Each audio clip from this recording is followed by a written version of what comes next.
Olá, seja muito bem-vindo ou bem-vinda a essa meditação divina a respeito da parábola dos talentos. Sente-se em um local confortável ou deite-se, sinta-se tranquilo.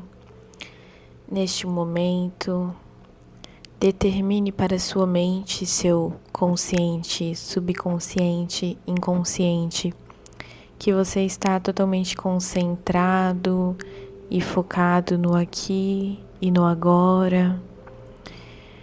Esqueça tudo ao redor, todos os seus compromissos, todos os pensamentos sobre o que deixou de fazer, sobre o que ainda precisa fazer. Concentre-se somente nestas palavras agora e tenha certeza de que o que você já fez já passou e o que você ainda não fez, o que você deixou de fazer, você vai refletir em outro momento, porque agora é o momento de estar somente aqui e agora, neste momento, em presença total, em pensamento, em reflexão consigo e com seu eu superior. Vamos fazer uma reflexão hoje sobre a parábola dos talentos, aquela que está lá em Mateus, né? A gente tem que a parábola dos talentos fala e nos ensina sobre a responsabilidade, né? Sobre o uso produtivo dos nossos talentos, tanto no sentido comum da palavra, do que está se referindo a talentos, né? A dons que temos e que recebemos de Deus, de entidades superiores da espiritualidade amiga, dos nossos anjos guardiões, do Espírito Santo, né? E os talentos também podem se referir aos recursos que temos, sejam eles materiais ou espirituais. Por exemplo, nossos recursos materiais são as ferramentas que possuímos, os cursos que compramos, os livros que podemos ler, os cadernos em que podemos escrever, os recursos, né? Que não são tangíveis, que são intangíveis, né? São aqueles, por exemplo, a pessoa que tem o dom da fala, né? O dom de tocar um instrumento. Então, são os dons também. Aí, a gente tem aqui, vamos fazer uma relação da parábola dos talentos com a arrogância e com a falta de humildade, né? Sobre o julgamento distorcido que fazemos muitas vezes sobre nós mesmos e acabamos não refletindo, não entendendo como a parábola dos talentos pode se aplicar no nosso dia a dia. Então, o que acontece?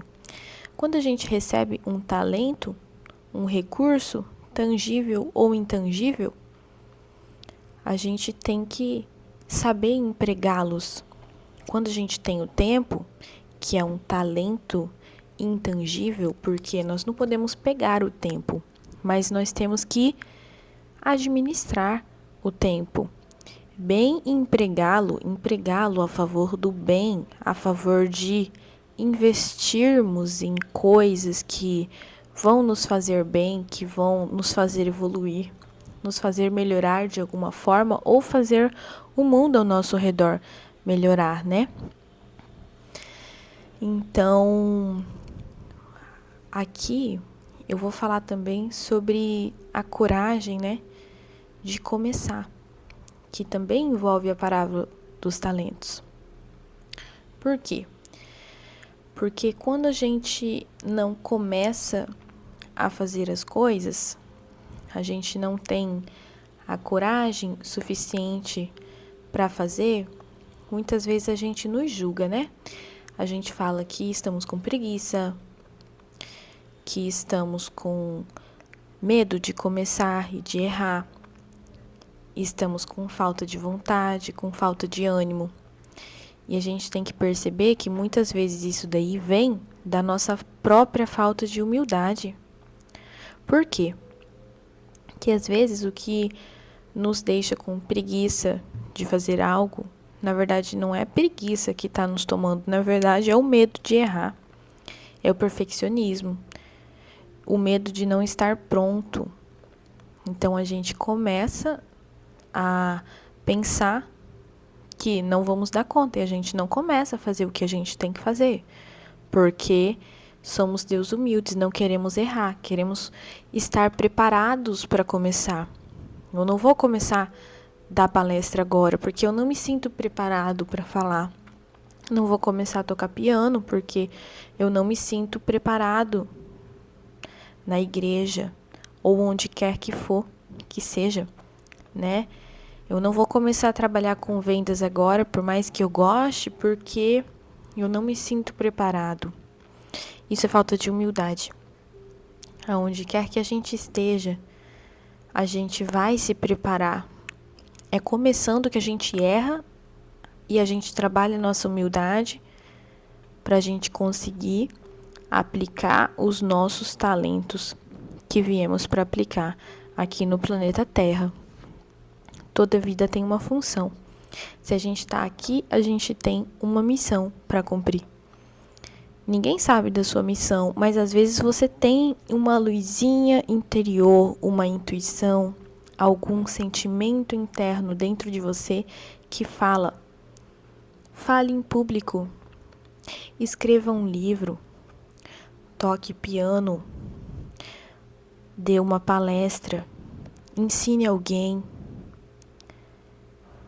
Então, você sente o que você quer fazer, mas você não faz por medo de julgamento, medo de errar, por medo de ser um fracasso.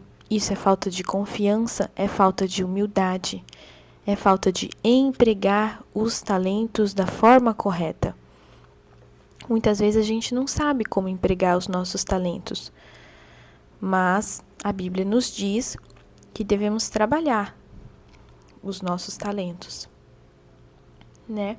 Muitas vezes a gente manifesta a arrogância em nosso ser por conta do julgamento distorcido sobre nós mesmos e também sobre os outros, né? A gente julga as ações alheias e julgamos até a nós mesmos. Por isso que muitas vezes deixamos de começar as coisas, aquilo que temos vontade. Às vezes temos uma ideia, você conta para um familiar, para um amigo, para algum conhecido, todo mundo julga. E aí, dias depois, tem alguém com essa mesma ideia fazendo o maior sucesso. Por quê? Por que essa pessoa é diferente de você? Porque ela é mais corajosa? Não, talvez porque ela seja mais humilde. Mas não devemos ficar fazendo essas comparações de alguém ser mais humilde que nós mesmos, ser mais corajoso. A gente se coloca nessa posição de juiz crítico, né, da gente mesmo. E a gente acaba nos auto-sabotando. Os princípios bíblicos, as parábolas bíblicas, elas nos ensinam muito. É como se fosse uma filosofia de vida, né? Na parábola dos talentos, a gente tem a falsa humildade e a desvalorização do dom. O servo que enterrou o talento, ele pode ter agido por uma forma sutil de arrogância. Por quê? Porque ele desvalorizou o que ele recebeu. Ele não utilizou. E o que isso tem a ver? Qual que é a relação com a arrogância? Se a gente for parar para pensar, vamos fazer uma dispersão imaginativa aqui. Ele pode ter pensado o quê? O que é um talento comparado aos 5 que ele deu ao outro. Isso é muito pouco para fazer qualquer diferença. Vou enterrar o talento. Isso é um pensamento arrogante. Por quê? Porque ele descumpriu aquela máxima de que o pouco com Deus é muito. Ele foi incapaz de reconhecer o valor e o potencial do dom que ele recebeu. Ele realizou uma comparação com o outro. Ele desprezou o pouco e esperou muito para agir. Então, quando a gente espera muito para agir, a gente tem que nos cobrar, e esse sim é o momento de sermos críticos e parar e pensar, opa, aqui sim eu preciso ser crítico comigo, eu preciso começar, eu preciso ser humilde. Comece.